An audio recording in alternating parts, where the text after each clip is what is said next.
अस्सलाम वालेकुम। Next topic हमारे पास आता है हिस्ट्री ऑफ माइक्रोबायोलॉजी, यानी माइक्रोबायोलॉजी जो है इसकी तारीख क्या है, इसका आगाज़ कब हुआ, किस तरह से माइक्रोस्कोप इन्वेंट हुई, लोगों ने किस तरह से माइक्रो ऑर्गेनिजम्स को देखना शुरू किया। तो 1665 में एक इंग्लिश साइंटिस्ट जिसका नाम था रॉबर्ट हुक, उसने माइक्रोस्कोप का एक कंसेप्ट पेश किया। उसने माइक्रोस्कोप को इन्वेंट नहीं किया। उसने ये कंसेप्ट पेश किया कि कोई ऐसी मशीन होनी चाहिए जिसकी इतनी रेजोल्यूशन होनी चाहिए कि वो छोटी छोटी चीज़ों को भी बड़ा करके दिखा सके। उसने ही described a slice of cork and suggested that cork was composed of compartment which he called cell. उसने क्या किया, उसने एक कॉर्क लिया। कॉर्क बेसिकली क्या होता है, कॉर्क जो है वो प्लांट की आप छाल कह सकते हैं, प्लांट का कोई भी लकड़ी का छोटा सा टुकड़ा उसने लिया और देखने में उसको लग रहा था कि एक बहुत छोटा सा टुकड़ा है, लेकिन उसने ये कहा कि एक छोटा सा टुकड़ा भी अपने अंदर एक पूरी ज़िंदगी रखता है। इसके अंदर मुख्तलिफ़ किस्म की छोटी छोटी चीज़ें मौजूद हैं जो कि हमें नज़र नहीं आ रही। The discovery of Hooke and other scientists shows that microscope is an important tool for discover the secret of life। इन लोगों ने जो आपका हुक ने और दूसरे साइंटिस्ट ने ये बात बताई कि माइक्रोस्कोप जो है वो एक बहुत इम्पॉर्टेंट चीज़ है जिसके ज़रिए से आप ज़िंदगी के उन सीक्रेट्स को जान सकते हैं जो कि अब तक लोगों को नहीं पता। लेवन हुक जो था उसने 1670 में एक सिंगल सेल माइक्रोस्कोप ईजाद की। ये सबसे सादा माइक्रोस्कोप थी जिससे आप छोटे जानदारों को तो देख सकते थे, लेकिन बहुत छोटे जानदारों को आप इसमें भी नहीं देख सकते थे क्योंकि इसकी रेजोल्यूशन पावर इतनी अच्छी नहीं थी। 1674 में उसने जो छोटे माइक्रो ऑर्गेनिजम्स थे उनको नाम दिया एनिमल क्यूल्स का। एनिमल क्यूल्स का मतलब होता है कि एनिमल लाइक, यानी जानवरों की तरह के जानदार। उस वक्त इन जानवरों को या इन जानदारों को माइक्रो ऑर्गेनिज्म नहीं कहा जाता था। स्टार्ट में वो छोटे छोटे जानदार जिनको आप आम आँख से नहीं देख सकते थे, उन जानदारों को जब उन्होंने सिंगल सेल माइक्रोस्कोप में देखा तो उन्होंने उन जानदारों का नाम रखा एनिमल क्यूल्स, क्योंकि वो जानवरों की तरह के दिखते थे। Which was term use for micro organisms by him, यानी सबसे पहले माइक्रो ऑर्गेनिज्म के लिए जो टर्म यूज़ की गई वो यूज़ की लीवन हुक ने, और उसने इसका नाम रखा animalcules. He outlined the structural detail of the familiar protozoa and paramecium and amoeba. He died in 1723. Protozoa, paramecium, amoeba ये सारे के सारे माइक्रो ऑर्गेनिज्म हैं। मोस्टली ये पानी के अंदर जो है अपनी ज़िंदगी गुजारते हैं, और उसने इन तमाम माइक्रो ऑर्गेनिजम्स के बारे में डिटेल में इनके स्ट्रक्चर को स्टडी किया, और उसने 1723 यानी 1723 में उसकी जो है वो वफ़ात हुई। इसके बाद हमारे पास आ जाता है कि स्कोप ऑफ माइक्रोबायोलॉजी, यानी आप माइक्रोबायोलॉजी पढ़ते क्यों हैं, क्या मकसद है, इतना बड़ा सब्जेक्ट हम क्यों पढ़ रहे हैं। तो बेसिकली माइक्रोबायोलॉजी पढ़ने के बहुत सारे फ़ायदे हैं जो कि आपको इसमें तकरीबन 12 के करीब जो बेनिफिट्स हैं वो आपको बताए गए हैं। The science of microbiology includes the study of microorganisms, algae, bacteria, rickettsia, protozoa, fungi, yeast and viruses. ये मुख्तलिफ़ किस्म के माइक्रो ऑर्गेनिजम्स के नाम हैं कि ये माइक्रोबायोलॉजी के ज़रिए से आपको पता चल सकता है कि जिस जानदार को आप माइक्रोस्कोप में देख रहे हैं उसका स्ट्रक्चर देख के आप बता सकते हैं कि ये फंजाई है, या ये एल्जी है, या ये वायरस है, या ये बैक्टीरिया है। Without the harmless organism which convert complex material into the simple substance, life would be uncertain। यानी आप ये नहीं कह सकते कि सारे के सारे माइक्रो ऑर्गेनिज्म जो हैं वो आप में बीमारियां ही पैदा करते हैं। बहुत सारे ऐसे माइक्रो ऑर्गेनिजम्स हैं जो कि हार्मलेस हैं, यानी वो नुकसान नहीं पहुंचाते। जैसा कि आप कह सकते हैं कि आप जब कभी कोई जानदार मर जाता है तो उसकी जो डेड बॉडी होती है या जो कूड़ा करकट आप फेंक देते हैं गलियों में, सड़कों पे, उस कूड़ा करकट को डिकम्पोज करने का काम, उस कूड़ा करकट को तोड़ने फोड़ने का काम कौन करता है, वो आपके माइक्रो ऑर्गेनिजम्स करते हैं। अगर ये माइक्रो ऑर्गेनिजम्स नहीं होंगे तो ये कूड़ा करकट, ये डेड बॉडीज़ ऐसी की ऐसी पड़ी रहेंगी, इससे ताफून उठेगा और माहौल जो है वो ख़राब होगा। ठीक है जी। तो इस तरह से आपके कुछ माइक्रो ऑर्गेनिजम्स ऐसे भी हैं जो कि आपकी बॉडी के लिए भी ज़रूरी हैं, और कुछ माइक्रो ऑर्गेनिजम्स ऐसे भी हैं जो कि आपके एनवायरनमेंट के लिए भी ज़रूरी हैं। ये आपको फ़ायदा देते हैं, नुकसान नहीं पहुंचाते। कुछ माइक्रो ऑर्गेनिजम्स नुकसान पहुंचाते हैं, कुछ माइक्रो ऑर्गेनिजम्स फ़ायदा पहुंचाते हैं। विदाउट ठीक, उसके बाद आ जाता है कि interest in how microorganisms affect human existence has been the foundation of microbiology. उस वक्त लोगों में ये तजस्सुस बहुत ज़्यादा था कि हम ये देखें कि माइक्रो ऑर्गेनिजम्स किस तरह से इंसानों को फ़ायदा पहुंचा रहे हैं, या माइक्रो ऑर्गेनिजम्स किस तरह से इंसानों को नुकसान पहुंचा रहे हैं। फोर्थ पे आता है the fermentation of fruit juices and the souring of milk are natural processing long known to man, यानी शुरू से ही आप फ्रूट जो है उनकी फर्मेंटेशन करते हैं, और जो मिल्क को सोर करना यानी मिल्क से जो दही जमाने का प्रोसेस होता है उसमें भी आपका माइक्रो ऑर्गेनिजम्स यानी बैक्टीरिया जो है वो आपको हेल्प करते हैं. Yet why these changes occurred? Uh, Yet why these changes occurred we unknown until Pasteur in the last part of the 19th century showed skeptical word that yeast and bacteria converted sugar to alcohol and acid. Pasteur ने क्या किया? Pasture ने 19वीं सदी के आखिर में ये चीज़ बताई कि कुछ बैक्टीरिया और कुछ फंजाई, यीस्ट क्या है? फंजाई की एक किस्म है, ऐसी फंजाई जो कि सिंगल सेल होती है उसको आप यीस्ट कहते हैं. उसने ये बताया कि अगर आप चीनी के ऊपर कुछ बैक्टीरिया को और कुछ फंजाई को छोड़ दें तो वो उस चीनी को कन्वर्ट कर देती है अल्कोहल में और एसिड के अंदर कन्वर्ट कर देती है. इस प्रोसेस को हम कहते हैं पास्चराइजेशन का प्रोसेस. फिफ्थ पॉइंट है कि in fact microorganisms has had a decisive role in shaping world history, यानी आप ये कह सकते हैं कि माइक्रो ऑर्गेनिज्म ने शुरू से ही इंसान की ज़िंदगी पे बहुत से असरात मुरतब किए हैं, वो चाहे बेनिफिशियल हों या वो डेट्रीमेंटल उसके इफ़ेक्ट्स हों. The growth of pharmaceutical industry in recent decade, decade का मतलब होता है 10 साल का जो अरसा होता है उसे आप कहते हैं डिकेड, यानी पिछले 10 सालों में जो आपकी फार्मास्यूटिकल इंडस्ट्री है has been parallel by rising the standard for product quality and more rigorous regulation of manufacturing procedure, यानी आपकी जो फार्मास्यूटिकल इंडस्ट्री है पिछले 10 सालों में उसने बहुत ज़्यादा अपनी क्वालिटी को बेहतर किया है. क्वालिटी को बेहतर कैसे किया है कि उसने जो भी आपकी प्रोडक्ट मार्केट में आती है, चाहे वो टैबलेट्स हैं, चाहे वो कैप्सूल्स हैं, चाहे वो आपके सिरप्स हैं, उन तमाम जो आपकी प्रोडक्ट्स होती हैं उन तमाम दवाइयों में कोशिश की जाती है कि इनको माइक्रो ऑर्गेनिजम्स फ्री किया जाए, यानी उनमें से मुकम्मल तौर पर जरासीम का ख़ात्मा किया जाए, ताकि यही दवाइयाँ जब आप इंसान इस्तेमाल करें तो ये आपको फ़ायदा पहुँचाएँ, बजाय इसके कि अगर इसके अंदर माइक्रो ऑर्गेनिजम्स रह जाएंगे तो ये आपको नुकसान पहुँचाएगी. तो उसके लिए हमें पहले तो पता ही होना चाहिए था कि माइक्रो ऑर्गेनिजम्स कौन कौन से मौजूद होते हैं. फिर दूसरी चीज़ आपको ये पता होना चाहिए कि आप इन माइक्रो ऑर्गेनिजम्स को किसी भी चीज़ के अंदर से किस तरह से निकाल सकते हैं. तो इस तमाम चीज़ के अंदर हमें जिस सब्जेक्ट ने हेल्प की है वो है आपकी माइक्रोबायोलॉजी. उसके बाद आ जाता है जनाब आपका point number 7 for a sterile product. Sterile product क्या होता है? ऐसा प्रोडक्ट जो कि मुकम्मल तौर पर जरासीम से पाक हो उसे आप कहते हैं स्टेराइल प्रोडक्ट. यानी जो भी आप मेडिसिन इस्तेमाल करते हैं उसमें कोशिश ये की जाती है, क्वालिटी कंट्रोल बोर्ड या क्वालिटी कंट्रोल लैब आपकी प्रोडक्ट को तब मार्केट करती है जब वो मुकम्मल तौर पर जरासीम से पाक हो जाती है. तो स्टेराइल उसको आप कहते हैं स्टेराइल प्रोडक्ट, यानी ऐसी प्रोडक्ट जिसके अंदर कोई जरासीम नहीं होता और वो सेफ़ होती है कि आप उसको इस्तेमाल कर सकते हैं. For a sterile product criteria of quality is simple, there should be a living detective microorganism whatsoever, यानी अगर आपको यही ना पता हो कि माइक्रो ऑर्गेनिजम्स क्या होते हैं, उनकी शक्ल सुबहत क्या होती है, वो किस तरह से चीज़ों को ख़राब कर सकते हैं और आप उनको किस तरह से चीज़ों से रिमूव कर सकते हैं, तो आपकी दवाइयाँ कभी भी सेफ़ नहीं होती. तो लिहाजा माइक्रोबायोलॉजी ने आपको बहुत ज़्यादा मदद की है कि आप जानदारों को, ये छोटे जानदारों को आइडेंटिफाई कर सकें, उनके नुकसानदेह असरात को आप समझ सकें और आपको ये भी पता हो कि आपने अपनी चीज़ को किस तरह से स्टेराइल करना है, जरासीम से पाक करना है, उसके लिए आपने कौन कौन से प्रोसेसेस जो हैं वो आपने इस्तेमाल करने हैं. Point number 8 is the product should therefore be able to pass a test for sterility and knowledge for the procedure, and interpretation of results of such test is an important aspect of pharmaceutical microbiology. यानी जो भी product आप बना रहे हैं, चाहे आप tablet बना रहे हैं, कैप्सूल बना रहे हैं, कुछ भी आप बना रहे हैं, चाहे आप इंजेक्शन भी बना रहे हैं, जब तक वो product test for sterility, sterility क्या होता है? स्टेरिलाइजेशन का मतलब होता है जरासीम से पाक करना. जब तक वो प्रोडक्ट आप को मुख्तलिफ टेस्ट से आप उस प्रोडक्ट को गुजारते हैं, वो टेस्ट आपको ये बताते हैं कि ये प्रोडक्ट जरासीम से पाक है या नहीं है. अगर आपकी प्रोडक्ट उन टेस्ट को पास कर लेती है तो आप उसको मार्केट कर सकते हैं, आप उसको सेल कर सकते हैं. लेकिन अगर आपकी प्रोडक्ट उन टेस्ट को पास नहीं करती, आपकी प्रोडक्ट फेल हो जाती है, तो वो आप मार्केट नहीं कर सकते, वो आपका सारा का सारा ज़ाया हो जाता है, आपने ऑटोमेटिकली उसको वेस्ट करना होता है.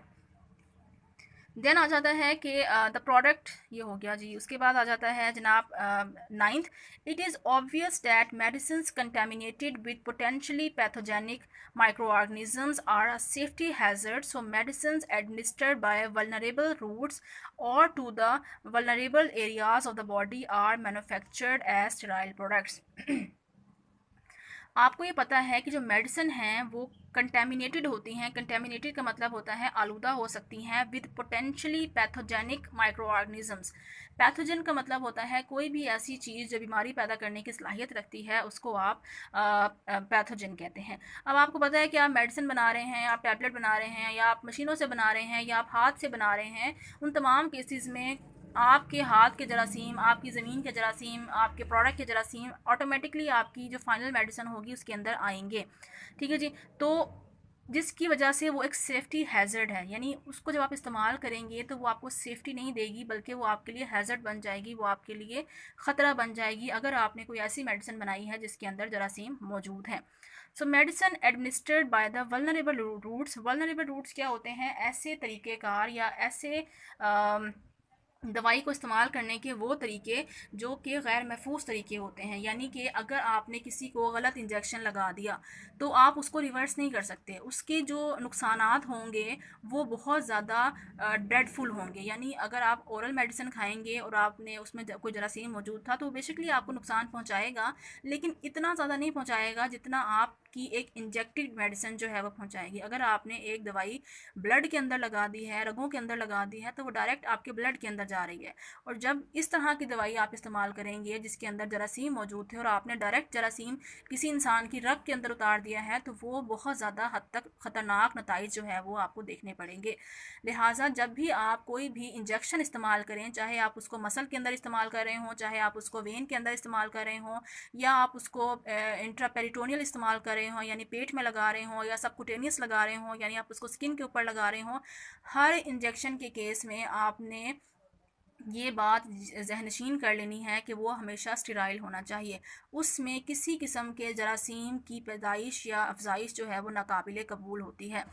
ठीक है जी। सो आपने कोई भी अगर वल्नरेबल रूट यानी गैर महफूज तरीका, जैसे कि इंजेक्शन लगाना एक गैर महफूज तरीका है, और to vulnerable area of the body are manufactured as sterile medicine. Vulnerable area का क्या मतलब है? गैर महफूज जो आपकी बॉडी के एरियाज़ हैं, जैसे कि आपकी आँखें हो गई, आँखों में अगर आपको मेडिसिन डाल रहे हैं और वो मेडिसिन जरासीम से पाक नहीं है, तो क्या होगा कि आपकी आँखें मज़ीद ख़राब हो सकती हैं, आई साइट जा सकती है, आँखों का पर्दा ख़राब हो सकता है, लेंस का इशू हो सकता है, इस तरह के बहुत सारे मसाइल आपके साथ हो सकते हैं। या कोई दवाई आप कान के अंदर डाल रहे हैं और वो जरासीम से पाक नहीं है, तो वो कान के ज़रिए से आपके गले तक जा सकती है, आपको मज़ीद जो है वो नुकसान पहुंचा सकती है।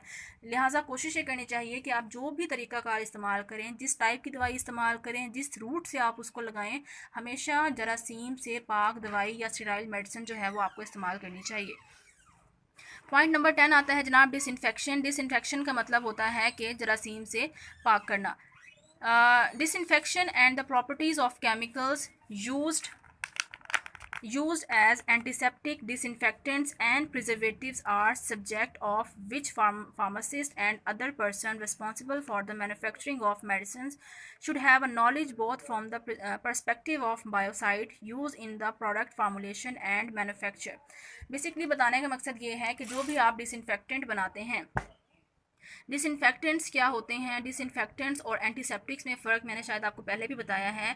डिसइंफेक्टेंट और एंटीसेप्टिक में फ़र्क होता है। दोनों का मतलब होता है जरासीम कुश, यानी वो जरासीम से आप ख़ात्मा करने के लिए इस्तेमाल करते हैं। लेकिन वो चीज़, वो केमिकल जो कि आप नॉन लिविंग चीज़ के ऊपर इस्तेमाल करेंगे, उस पर जरासीम को ख़त्म करना चाहते हैं, उसको आप कहते हैं डिसइंफेक्टेंट। यानी अगर मैं आपसे कहूँ कि टेबल को जो है जरासीम से पाक करें, तो आप टेबल के ऊपर मुख्तलिफ़ किस्म के केमिकल्स इस्तेमाल करते हैं। आप जो है डेटोल यूज़ कर सकते हैं, आप फ़ेनाइल इस्तेमाल करते हैं, लेकिन आप फ़ेनाइल या डेटोल जो है वो ज़मीन के ऊपर जो मारते हैं वो आप मुँह के ऊपर इस्तेमाल नहीं कर सकते, वो अपने हाथों पर इस्तेमाल नहीं कर सकते। बेसिकली डिसइंफेक्टेंट का मतलब ये होता है कि ऐसा केमिकल जिसके अंदर ये सलाहियत मौजूद है कि वो गैर जानदार चीज़ों पे से या बेजान चीज़ों पे से जरासीम को साफ़ कर सकती है। तो अगर आप डिसइंफेक्टेंट यूज़ कर रहे हैं तो उसको आप अपनी टेबल को साफ़ करने के लिए, अपनी ज़मीन को साफ़ करने के लिए, चेयर को साफ़ करने के लिए इस्तेमाल कर सकते हैं। जबकि एंटीसेप्टिक्स ऐसी केमिकल्स होते हैं, ऐसी मेडिसिन होती हैं जिनको आप इस्तेमाल करते हैं जानदार चीज़ों के ऊपर। यानी अगर आपने हाथ वॉश करना है तो आप डिसइंफेक्टेंट यूज़ नहीं करेंगे, आप ऐसा साबुन इस्तेमाल करेंगे जिसके ऊपर लिखा होगा एंटीसेप्टिक। ठीक है, तो अगर आपने मुंह वॉश करना है, मुंह को जरासीम से पाक करना है या बॉडी को जरासीम से पाक करना है, क्योंकि ये सांस लेती है, ये जानदार चीज़ है, इसके ऊपर अगर आपने इसको अगर साफ़ करना है तो आप क्या इस्तेमाल करेंगे, आप एंटीसेप्टिक इस्तेमाल करेंगे। तो फ़र्क सिर्फ ये है कि डिसइंफेक्टेंट जो है वो बेजान चीज़ों पे से जरासीम को ख़त्म करने के लिए इस्तेमाल करते हैं, जैसे कि फ़िनाइल वगैरह, जबकि एंटीसेप्टिक ऐसी मेडिसिन होती हैं या ऐसे केमिकल्स होते हैं जिसको आप जानदार चीज़ के ऊपर इस्तेमाल करते हैं जरासीम को ख़त्म करने के लिए। उसके अलावा एक वर्ड लिखा हुआ है प्रिजर्वेटिव्स। प्रिजर्वेटिव्स क्या होते हैं? प्रिजर्वेटिव्स का मतलब होता है महफूज करना। आप जो भी चीज़ केन्स में इस्तेमाल करते हैं, यानी आप बोटल्स यूज़ करते हैं, आप कोल्ड ड्रिंक्स यूज़ करते हैं, आप जूसेस इस्तेमाल करते हैं, आप मुख्तलिफ़ किस्म की केन्स वाली चीज़ें इस्तेमाल करते हैं जिस पर एक्सपायरी डेट लिखी होती है कि ये 2 साल में एक्सपायर होगी या 3 साल में एक्सपायर होगी। तो बेसिकली वो एक्सपायरी डेट किस लिए लिखी होती है कि उसके अंदर आपने कुछ ऐसे केमिकल्स डाले हुए होते हैं जिनको हम कहते हैं प्रिजर्वेटिव्स। प्रिजर्वेटिव्स का मकसद ये होता है कि वो इस प्रोडक्ट के अंदर मौजूद जरासीम को मार देंगे। अगर कोई जरासीम इस प्रोडक्ट के अंदर एंटर होने की कोशिश करेगा तो प्रिजर्वेटिव्स क्या करेंगे, उस जरासीम से लड़ेंगे और आपकी प्रोडक्ट को जो है वो जरासीम से पाक बना देंगे। ठीक है जी, तो जो चीज़ आपने लंबे अरसे के लिए स्टोर करनी है, तो जो आपने केन्स की फॉर्म में स्टोर करनी है 2-2 3-3 साल के लिए, तो उसको आप बगैर प्रिजर्वेटिव्स के स्टोर नहीं कर सकते। अगर आप बगैर प्रिजर्वेटिव्स के स्टोर करेंगे तो उसके अंदर जरासीम एंटर हो जाएंगे और आपकी प्रोडक्ट 3-4 दिन या 1 हफ्ता या 1 महीने के अंदर ख़राब हो जाएगी। लेकिन अगर आप उसी प्रोडक्ट के अंदर कोई प्रिजर्वेटिव डाल देंगे, प्रिजर्वेटिव बेसिकली केमिकल्स होते हैं, बेंजाइल होते हैं और मुख्तलिफ़ किस्म के आपको केमिकल्स बाज़ार से मिल जाते हैं। उन केमिकल्स को जब आप किसी भी प्रोडक्ट के अंदर एक ख़ास रेशो के अंदर ऐड करते हैं तो वो प्रिजर्वेटिव आपकी प्रोडक्ट को लॉन्ग लास्टिंग बनाने में हेल्प करता है, आपकी प्रोडक्ट को लंबे अरसे तक चलाने में हेल्प करता है।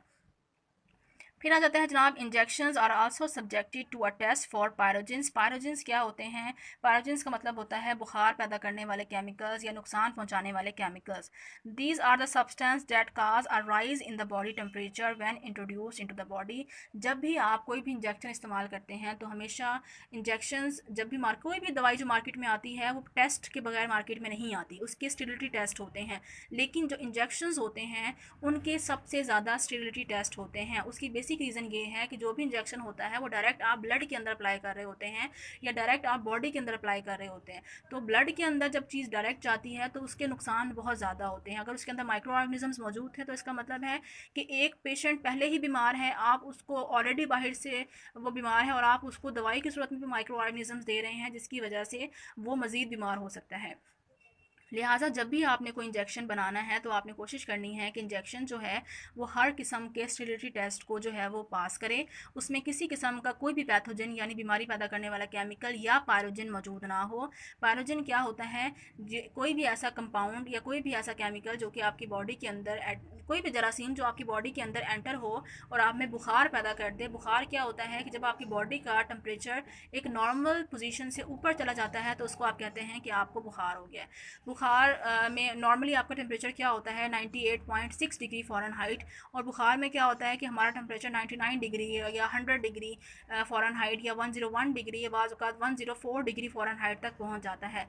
जितना ज़्यादा टेम्परेचर बढ़ता जाएगा इसका मतलब है कि बॉडी के अंदर पायरोजेंस की मिकदार बढ़ गई है। फिर हम ट्रीटमेंट क्या करते हैं? हम ऐसी दवाइयाँ देते हैं जो कि हमारी बॉडी में जाके इन पायरोजेंस के साथ लड़ें और इन पायरोजेंस को ख़त्म कर दें और आपकी बॉडी को जो है वो, आपकी बॉडी का टेम्परेचर 101 डिग्री फ़ारेनहाइट से वापस 98.6 डिग्री फ़ारेनहाइट पे वापस ले आएँ। द मोस्ट स्ट्रेट फॉरवर्ड, अच्छा जी, इसके बाद है sterile medicine may be manufactured by 2 different strategies. यानी जब आप स्टेराइल मेडिसिन बनाते हैं तो आप 2 तरह से बनाते हैं। एक तरीका क्या होता है? पहला तरीका ये होता है कि आपके पास फॉर एग्जांपल 4-5 चीज़ें हैं जिनको मिलाकर आपने कोई दवाई बनानी है। तो पहला तरीका ये होता है कि आपने सब तमाम चीज़ों को एक साथ मिला दें, ठीक है जी। उसके बाद जब फाइनल प्रोडक्ट बन जाए तो फाइनल प्रोडक्ट को आप स्टेराइल कर लें, किसी भी मशीन के अंदर रख के कर लें, कोई भी स्प्रे करके उसको स्टेराइल कर लें। दूसरा तरीका क्या होता है कि आपके पास 5-6 प्रोडक्ट्स हैं, आप क्या करें कि आप हर प्रोडक्ट को इस मिक्स करने से पहले आप उसको स्टेराइल करें। यानी आपके पास डिसइंफेक्टेंट हैं, आपके पास प्रिजर्वेटिव हैं, आपके पास खाम माल है, आपके पास सॉल्ट है, आप हर प्रोडक्ट को अलग-अलग पहले स्टेराइल करेंगे। स्टेराइल करने के बाद आप सबको मिक्स करेंगे। मिक्स करने के बाद आप फिर स्टेराइल करेंगे। स्टेराइल करने के बाद आप उसकी टैबलेट बनाएंगे। टैबलेट बनाने के बाद आप फिर उसको स्टेराइल करेंगे। जब वो टैबलेट बन जाएगी फिर आप उसकी पैकिंग करेंगे। पैकिंग करने के बाद आप उसको फिर स्टेराइल करेंगे और स्टेराइल करने के बाद आप उसकी लेबलिंग वगैरह करके मार्केट के अंदर भेज देंगे। सो दो तरीके होते हैं। जो आपकी इंटरनेशनल कंपनीज़ होती हैं उनकी जो मेडिसिन होती है वो महंगी होती है। वो महंगी इसलिए होती है कि उन्होंने हर स्टेज के ऊपर आपकी मेडिसिन को स्टेराइल किया हुआ होता है। उसका फ़ायदा ये होता है कि जब आप हर स्टेज के ऊपर मेडिसिन को स्टेराइल करते हैं तो उससे आपको फ़ायदा ये होता है कि आपकी मेडिसिन मुकम्मल तौर पर जरासीम से पाक हो जाती है। बजाय इसके कि मैं सारी चीज़ें मिलाकर एक ही दफ़ा में जब वो बिल्कुल कैप्सूल बन जाए और वो पैकिंग हो जाए उसके बाद मैं इसको स्टेराइल करूँ, तो उसमें जरासीम के रहने के चांसेस ज़्यादा होते हैं एज़ कम्पेयर कि आप हर स्टेप के ऊपर जो है उसको स्टेराइल करें। तो जब आप उसको स्टेराइल कर लेते हैं, ऐसी मेडिसिन की कीमत ज़्यादा होती है क्योंकि स्टेराइल करने में पैसे लगते हैं, मशीनरी लगती है, उसके बाद इलेक्ट्रिसिटी का बिल आता है और टाइम ज़्यादा लगता है। तो इन मेडिसिन की प्राइस जो आपकी इंटरनेशनल मेडिसिन होती हैं उनको उनकी प्राइस ज़्यादा होती है। तो उसकी बेसिक रीज़न एक ये भी होती है कि उन्होंने आपकी जो प्रोडक्ट होती है उसको स्टेप बाय स्टेप जरासीम से पाक किया होता है। Spoilage of medicine as a result of microbial contamination, although obviously undesirable, has at its main consequence financial loss rather than ill health on the part of the patient. लिहाजा अगर आप medicine को बगैर स्टेराइल किए market में भेज देंगे और मेडिसिन को लोगों को इस्तेमाल करवाएंगे जिसको आपने प्रॉपर स्टेराइल नहीं किया, तो ना सिर्फ उससे आपकी क्वालिटी गिरेगी, आपका मेयार गिरेगा, बल्कि लोगों की ज़िंदगी पर भी बहुत ज़्यादा असरात मुरतब होंगे। ठीक है जी, आई थिंक इतना काफ़ी है। बाकी जो है हम इसको कल के लेक्चर में पढ़ेंगे। आपको कोई भी क्वेश्चन है तो उसे प्लीज़ आप मुझसे कमेंट में जाके पूछें। मैं कोशिश करूँगी कि मैं आपको आंसर कर सकूँ। Thank you.